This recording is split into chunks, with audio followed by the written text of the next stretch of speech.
6ನೇ ತರಗತಿಯ ಗಣಿತ ಅಧ್ಯಾಯ 2 ರೇಖೆಗಳು ಮತ್ತು ಕೋನಗಳು 2ನೇ ಭಾಗವನ್ನು ಕಲಿಯೋಣ. ಜ್ಯಾಮಿತಿಯ ಅನ್ವಯ, ಕಿರಣ ಮತ್ತು ರೇಖೆಯ ಪರಿಕಲ್ಪನೆಯನ್ನು ಈ ಅಧ್ಯಾಯದಲ್ಲಿ ಕಲಿಯೋಣ. ನಾವು ಹಿಂದೆ ಕಲಿತದ್ದನ್ನು ಇನ್ನೊಮ್ಮೆ ನೆನಪಿಸುವ. ಕೆಳಗಿನ ಹೇಳಿಕೆಗಳನ್ನು ಸರಿ ಅಥವಾ ತಪ್ಪು ಎಂದು ಗುರುತಿಸಿ. ಬಿಂದುವಿಗೆ ಉದ್ದವಿರುತ್ತದೆ. ರೇಖಾಖಂಡಕ್ಕೆ ಸ್ಥಿರವಾದ ಅಂತ್ಯಬಿಂದುಗಳಿವೆ. ರೇಖಾಖಂಡವು ಯಾವುದೇ ಎರಡು ಬಿಂದುಗಳ ನಡುವಿನ ಅತಿ ಉದ್ದದ ಮಾರ್ಗವನ್ನು ಸೂಚಿಸುತ್ತದೆ. ಬಿಂದುವನ್ನು ಸ್ಥಳವನ್ನು ಸೂಚಿಸಲು ಬಳಸಲಾಗುತ್ತದೆ. ಇದರಲ್ಲಿ ಯಾವುದು ಸರಿ, ಯಾವುದು ತಪ್ಪು? ಬಿಂದುವಿಗೆ ಉದ್ದವಿರುತ್ತದೆ. ತಪ್ಪು. ಬಿಂದುವಿಗೆ ಉದ್ದ, ಅಗಲ ಅಥವಾ ಎತ್ತರ ಇರುವುದಿಲ್ಲ. ರೇಖಾಖಂಡಕ್ಕೆ ಸ್ಥಿರವಾದ ಅಂತ್ಯಬಿಂದುಗಳಿವೆ. ಸರಿ. ರೇಖಾಖಂಡವು ಯಾವುದೇ ಎರಡು ಬಿಂದುಗಳ ನಡುವಿನ ಅತಿ ಉದ್ದದ ಮಾರ್ಗವನ್ನು ಸೂಚಿಸುವುದಿಲ್ಲ. ಇದು ತಪ್ಪು. ಅತಿ ಕಡಿಮೆ ದೂರದ ಮಾರ್ಗವನ್ನು ಸೂಚಿಸುತ್ತದೆ. ಬಿಂದುವನ್ನು ಸ್ಥಳವನ್ನು ಸೂಚಿಸಲು ಬಳಸಲಾಗುತ್ತದೆ. ಸರಿ. ಹಿಂದಿನ ಪಾಠದಲ್ಲಿ ನಾವು ಬಿಂದುಗಳು ಮತ್ತು ರೇಖಾಖಂಡಗಳ ಬಗ್ಗೆ ಕಲಿತಿದ್ದೇವೆ. ಇಂದು ನಾವು ಜ್ಯಾಮಿತಿಯ ಇನ್ನಷ್ಟು ಕೆಲವು ಮೂಲಭೂತ ಅಂಶಗಳ ಬಗ್ಗೆ ಕಲಿಯಲಿದ್ದೇವೆ. ಕಿರಣ, ರೇಖೆ. ಈ ವಸ್ತುಗಳಲ್ಲಿ ಸಾಮಾನ್ಯವಾದುದು ಏನು? ಇಲ್ಲಿ ನೀವು ಕಿರಣವನ್ನು ನೋಡಬಹುದು. ಇವೆಲ್ಲವೂ ಬೆಳಕಿನ ಮೂಲಗಳಾಗಿವೆ. ಹೊರಸೂಸುವ ಬೆಳಕಿನ ಆರಂಭಿಕ ಮತ್ತು ಅಂತ್ಯ ಬಿಂದುಗಳು ಯಾವುವು? ಈ ಮೂಲಗಳಿಂದ ಹೊರಸೂಸುವ ಬೆಳಕು ಕಿರಣಗಳಾಗಿ ಚಲಿಸುತ್ತವೆ. ಈ ಕಿರಣಗಳು ಸ್ಥಿರವಾದ ಆರಂಭಿಕ ಬಿಂದುವನ್ನು ಹೊಂದಿರುತ್ತದೆ, ಆದರೆ ಸ್ಥಿರವಾದ ಅಂತ್ಯಬಿಂದು ಇರುವುದಿಲ್ಲ. ಅವು ಒಂದು ವಸ್ತುವಿನಿಂದ ಅಡಚಣೆಯಾಗುವವರೆಗೂ ಚಲಿಸುತ್ತಲೇ ಇರುತ್ತವೆ. ಕಿರಣ. ನಾವು ರೇಖಾಖಂಡವನ್ನು ಒಂದು ಬದಿಯಲ್ಲಿ ವಿಸ್ತರಿಸಿದಾಗ ನಮಗೆ ಒಂದು ಕಿರಣ ಸಿಗುತ್ತದೆ. ಆದ್ದರಿಂದ ಅದು ಸ್ಥಿರವಾದ ಆರಂಭಿಕ ಬಿಂದುವನ್ನು ಹೊಂದಿರುತ್ತದೆ, ಆದರೆ ಸ್ಥಿರವಾದ ಅಂತ್ಯಬಿಂದುವನ್ನು ಹೊಂದಿರುವುದಿಲ್ಲ. ಕಿರಣವು ಆರಂಭಿಕ ಬಿಂದುವನ್ನು ಹೊಂದಿರುವ ರೇಖೆಯಾಗಿದ್ದು ಅದನ್ನು ಒಂದು ದಿಕ್ಕಿನಲ್ಲಿ ಮಾತ್ರ ವಿಸ್ತರಿಸಬಹುದು. ಇಲ್ಲಿ ಕಿರಣವನ್ನು AB ಎಂದು ಬರೆಯಲಾಗಿದೆ. A ಆರಂಭಿಕ ಬಿಂದುವಾಗಿದೆ. B ಕಿರಣವು ಹಾದು ಹೋಗುವ ಯಾವುದೇ ಬಿಂದುವಾಗಿದೆ. ಬಾಣವು ಆ ದಿಕ್ಕಿನಲ್ಲಿ ಕಿರಣವನ್ನು ಅನಂತವಾಗಿ ವಿಸ್ತರಿಸಬಹುದೆಂದು ಸೂಚಿಸುತ್ತದೆ. MN ಒಂದು ಕಿರಣ. ಇದರ ಆರಂಭಿಕ ಬಿಂದು ಯಾವುದು? ಆರಂಭಿಕ ಬಿಂದು M. N ಕಿರಣದ ಅಂತ್ಯಬಿಂದುವೇ? ನಾವು MN ಅನ್ನು NM ಎಂದು ಬರೆಯಬಹುದೇ? ಇಲ್ಲಿ M ಎಂಬುದು ಕಿರಣದ ಆರಂಭಿಕ ಬಿಂದು. N ಎಂಬುದು ಕಿರಣದ ಅಂತ್ಯಬಿಂದು ಅಲ್ಲ. ಯಾಕೆಂದರೆ N ಕಿರಣವು ಹಾದು ಹೋಗುವ ಯಾವುದೇ ಬಿಂದುವಾಗಿರಬಹುದು. ನಾವು MN ಅನ್ನು NM ಎಂದು ಬರೆಯಲು ಸಾಧ್ಯವಿಲ್ಲ. ಯಾಕೆಂದರೆ ಕಿರಣದ ಆರಂಭಿಕ ಬಿಂದುವನ್ನು ನಾವು ಯಾವಾಗಲೂ ಮೊದಲು ಬರೆಯಬೇಕು. ಇಲ್ಲಿ ತೋರಿಸಿರುವ ಕಿರಣವನ್ನು ನೋಡಿ. ಇದರ ಆರಂಭಿಕ ಬಿಂದು ಯಾವುದು? ಕಿರಣವನ್ನು ಹೆಸರಿಸಲು ಸಾಧ್ಯವಿರುವ ಮಾರ್ಗಗಳು ಯಾವುವು? ಈ ಕಿರಣದ ಆರಂಭಿಕ ಬಿಂದು O. ಈ ಕಿರಣವನ್ನು ನಾವು OA ಹಾಗೂ OB ಎಂದು ಹೆಸರಿಸಬಹುದು. ಎರಡೂ ಒಂದೇ ಆಗಿದೆ. ನಾವು ರೇಖಾಖಂಡವನ್ನು ಒಂದು ಕಡೆಗೆ ವಿಸ್ತರಿಸಿದಾಗ ಅದರಿಂದ ಕಿರಣವನ್ನು ಪಡೆಯುತ್ತೇವೆ. ಹಾಗಾದರೆ ರೇಖಾಖಂಡವನ್ನು ಎರಡೂ ಕಡೆಗಳಿಗೆ ವಿಸ್ತರಿಸಿದಾಗ ನಾವು ಏನನ್ನು ಪಡೆಯುತ್ತೇವೆ? ರೇಖೆ. ನಾವು ರೇಖಾಖಂಡವನ್ನು ಎರಡೂ ಕಡೆಗಳಿಗೆ ವಿಸ್ತರಿಸಿದಾಗ ಅದರಿಂದ ರೇಖೆಯನ್ನು ಪಡೆಯುತ್ತೇವೆ. ಆದ್ದರಿಂದ ಒಂದು ರೇಖೆಯು ಸ್ಥಿರವಾದ ಆರಂಭಿಕ ಬಿಂದು ಅಥವಾ ಅಂತ್ಯಬಿಂದುಗಳನ್ನು ಹೊಂದಿರುವುದಿಲ್ಲ. ರೇಖೆ ಒಂದು ಆಯಾಮವಿರುವ ಬಿಂದುಗಳ ಸಮೂಹವಾಗಿದ್ದು ಇದನ್ನು ಎರಡು ಅಥವಾ ವಿರುದ್ಧ ದಿಕ್ಕುಗಳಲ್ಲಿ ಅನಂತವಾಗಿ ವಿಸ್ತರಿಸಬಹುದು.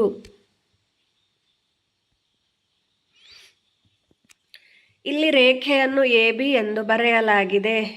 AB ಎಂದು ಬರೆದು ಈ ರೀತಿ ABಯ ಮೇಲೆ ನಾವು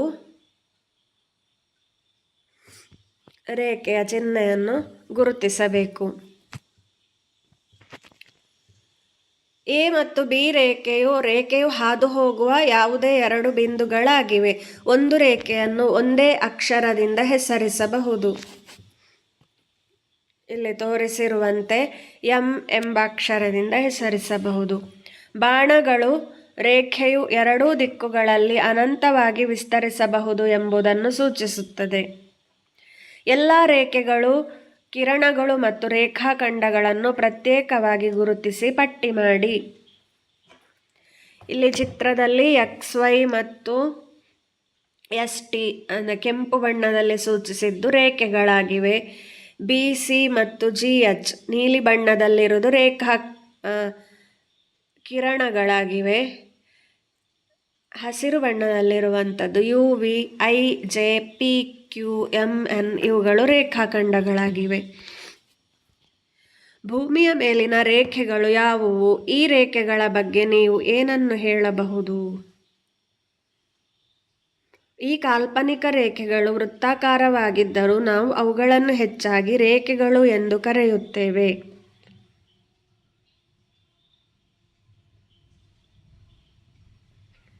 ರೇಖಾಂಶ ಮತ್ತು ಅಕ್ಷಾಂಶ ರೇಖೆಗಳು ಭೂಮಿಯ ಸುತ್ತಲಿನ ಕಾಲ್ಪನಿಕ ರೇಖೆಗಳಾಗಿವೆ. ಸಮಭಾಜಕ ವೃತ್ತವು ಅತ್ಯಂತ ಪ್ರಸಿದ್ಧ ಅಕ್ಷಾಂಶವಾಗಿದೆ. ಇದು ವಿಶ್ವದ ಅತಿ ಉದ್ದದ ಅಕ್ಷಾಂಶ ರೇಖೆಯಾಗಿದೆ. ಇದು ಸುಮಾರು 40,000 ಕಿಲೋಮೀಟರ್ ಉದ್ದವಿದೆ. ಒಂದು ಬಿಂದುವನ್ನು ನೀಡಿದರೆ ಆ ಬಿಂದುವಿನ ಮೂಲಕ ಎಷ್ಟು ರೇಖೆಗಳನ್ನು ಎಳೆಯಬಹುದು? ಅದೇ ರೀತಿ ಎರಡು ಬಿಂದುಗಳನ್ನು ನೀಡಿದರೆ ಅವುಗಳ ಮೂಲಕ ಎಷ್ಟು ರೇಖೆಗಳನ್ನು ಎಳೆಯಬಹುದು? ಯಾವುದೇ ನಿರ್ದಿಷ್ಟ ಬಿಂದುವಿನ ಮೂಲಕ ಅನಂತ ರೇಖೆಗಳನ್ನು ಎಳೆಯಬಹುದು. ಆದರೆ ನಾವು ಒಂದು ಜೋಡಿ ಬಿಂದುಗಳ ಮೂಲಕ ಕೇವಲ ಒಂದೇ ಒಂದು ಸರಳ ರೇಖೆಯನ್ನು ಮಾತ್ರ ಎಳೆಯಬಹುದು. ಈಗ ಒಂದು ಚಟುವಟಿಕೆಯನ್ನು ನೋಡಿ. ಕಡ್ಡಿಗಳು, ಹಣೆಬಟ್ಟುಗಳು ಮತ್ತು ತ್ರಿಭುಜಗಳನ್ನು ಬಳಸುವುದು. ಬೇಕಾಗುವ ಸಾಮಗ್ರಿಗಳು: ಕಡ್ಡಿಗಳು ಅಥವಾ ಸ್ಟ್ರಾ, ಹಣೆಬೊಟ್ಟುಗಳು, ಕಿರಣವನ್ನು ಪ್ರತಿನಿಧಿಸಲು ತ್ರಿಭುಜದ ಕಟೌಟುಗಳು, ಕಾಗದ ಮತ್ತು ಗಮ್. ಮೇಲಿನ ಸಾಮಗ್ರಿಗಳನ್ನು ಬಳಸಿ ಬಿಂದು, ರೇಖಾಖಂಡ, ಕಿರಣ ಮತ್ತು ರೇಖೆಯನ್ನು ಪ್ರತಿನಿಧಿಸಿ. ಅವುಗಳನ್ನು ಲೇಬಲ್ ಮಾಡಲು ಮರೆಯಬೇಡಿ. ಅಲ್ಲದೆ ಮೇಲಿನವುಗಳೊಂದಿಗೆ ಸಮಮಿತಿಯ ಕಲಾಕೃತಿ ರಚಿಸಿ. ಅಭ್ಯಾಸ: ರೇಖೆಯನ್ನು ಪ್ರತಿನಿಧಿಸುವ ಕೆಲವು ವಿಭಿನ್ನ ಮಾರ್ಗಗಳನ್ನು ಬರೆಯಿರಿ. ಒಂದು ಸಮಯದಲ್ಲಿ 2 ಅಕ್ಷರಗಳನ್ನು ಮಾತ್ರ ಆಯ್ಕೆ ಮಾಡಿ. ನಾವು ಈ ರೇಖೆಯನ್ನು ಈ ರೀತಿಯಲ್ಲಿ ನಾವು ಸೂಚಿಸಬಹುದು. PQ ಎಂದು ಸೂಚಿಸಬಹುದು. PR ಅಥವಾ PS, QR, QS, RS ಈ ರೀತಿಯಾಗಿ ನಾವು ಹೆಸರಿಸಬಹುದು. ಒಂದು ರೇಖೆಯು ಯಾವುದೇ ಸ್ಥಿರ ಆರಂಭಿಕ ಅಥವಾ ಅಂತ್ಯ ಬಿಂದುಗಳನ್ನು ಹೊಂದಿರದ ಕಾರಣ ಅದನ್ನು ಯಾವುದೇ ಕ್ರಮದಲ್ಲಿಯಾದರೂ ಹೆಸರಿಸಬಹುದು. ಚಿತ್ರವನ್ನು ಬಳಸಿ ಬಿಂದುಗಳು, ರೇಖೆ, ಕಿರಣಗಳು, ರೇಖಾಖಂಡಗಳನ್ನು ಹೆಸರಿಸಿ. ಇದರಲ್ಲಿ 5 ಬಿಂದುಗಳು ಯಾವುದೆಲ್ಲ ಇವೆ? D, E, O, B ಮತ್ತು C. ಒಂದು ರೇಖೆಯನ್ನು ನಾವು DB ಎಂದು ಹೆಸರಿಸಬಹುದು. 4 ಕಿರಣಗಳು: OC ಒಂದು ಕಿರಣ, OB ಒಂದು ಕಿರಣ, OD ಹಾಗೂ ED. 5 ರೇಖಾಖಂಡಗಳು: DE, EO, OB, EB ಮತ್ತು DO. ಸರಿ ಅಥವಾ ತಪ್ಪು, ಯಾವುದು ಸರಿ ಯಾವುದು ತಪ್ಪು ಎಂದು ಹೇಳಿ. O ಮತ್ತು Nಗಳು ರೇಖಾಖಂಡ OPಯ ಅಂತ್ಯಬಿಂದುಗಳಾಗಿವೆ. O ಮತ್ತು Nಗಳು OPಯ ಅಂತ್ಯಬಿಂದುಗಳಲ್ಲ. ತಪ್ಪು. ಯಾಕೆಂದರೆ OPಯ ಅಂತ್ಯಬಿಂದುಗಳು O ಮತ್ತು Pಗಳಾಗಿರಬೇಕು. ಕಿರಣ OP OMನಂತೆಯೇ ಇರುತ್ತದೆ. ತಪ್ಪು. ಯಾಕೆಂದರೆ OP ಕಿರಣದ ದಿಕ್ಕು OM ಕಿರಣದ ದಿಕ್ಕಿಗೆ ವಿರುದ್ಧವಾಗಿದೆ. ಕಿರಣ OP ಕಿರಣ QPಗಿಂತ ಭಿನ್ನವಾಗಿರುತ್ತದೆ. ಸರಿ. ರೇಖಾಖಂಡ OM ರೇಖೆ PQನ ಒಂದು ಭಾಗವಾಗಿದೆ. ಸರಿ. ಕಿರಣ OQ ಕೂಡ ರೇಖೆ PQನ ಒಂದು ಭಾಗವಾಗಿದೆ. ಸರಿ.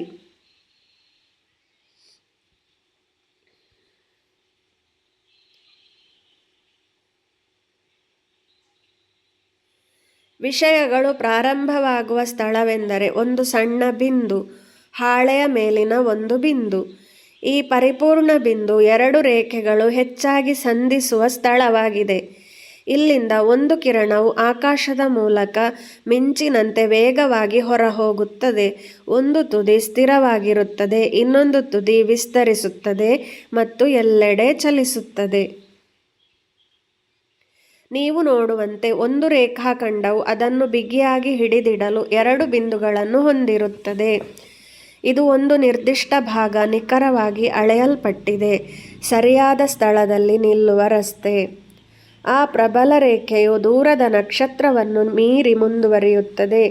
ಇದಕ್ಕೆ ಯಾವುದೇ ಸೀಮೆ ಇಲ್ಲ, ಒಂದು ನಿಶ್ಚಿತ ಸ್ಥಳವೂ ಇಲ್ಲ, ಹತ್ತಿರವೋ ದೂರವೋ ಆಗಲಿ.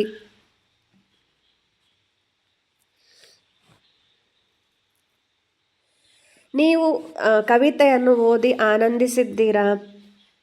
ಬಿಂದು, ರೇಖಾಖಂಡ, ಕಿರಣ ಅಥವಾ ರೇಖೆಯನ್ನು ಬಳಸಿ ಒಂದು ಕವಿತೆ ಅಥವಾ ಚಿಕ್ಕ ಕಥೆಯನ್ನು ಬರೆಯಿರಿ. ನೀವು ಕೆಲವು ಅಥವಾ ಎಲ್ಲ ಅಂಶಗಳನ್ನು ಬಳಸಬಹುದು. ವಿಷಯಗಳು ಪ್ರಾರಂಭವಾಗುವ ಸ್ಥಳ ನಾನು, ಅಂದರೆ ಒಂದು ಬಿಂದು.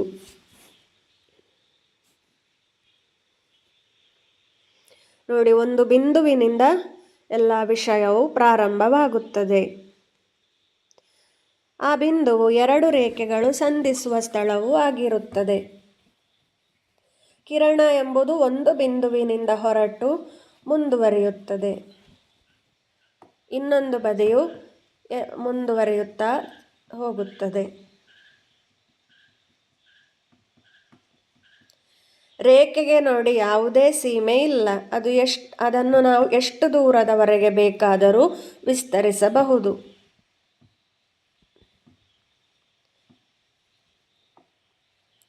ಧನ್ಯವಾದಗಳು. ಮುಂದಿನ ತರಗತಿಯಲ್ಲಿ ಭೇಟಿಯಾಗೋಣ.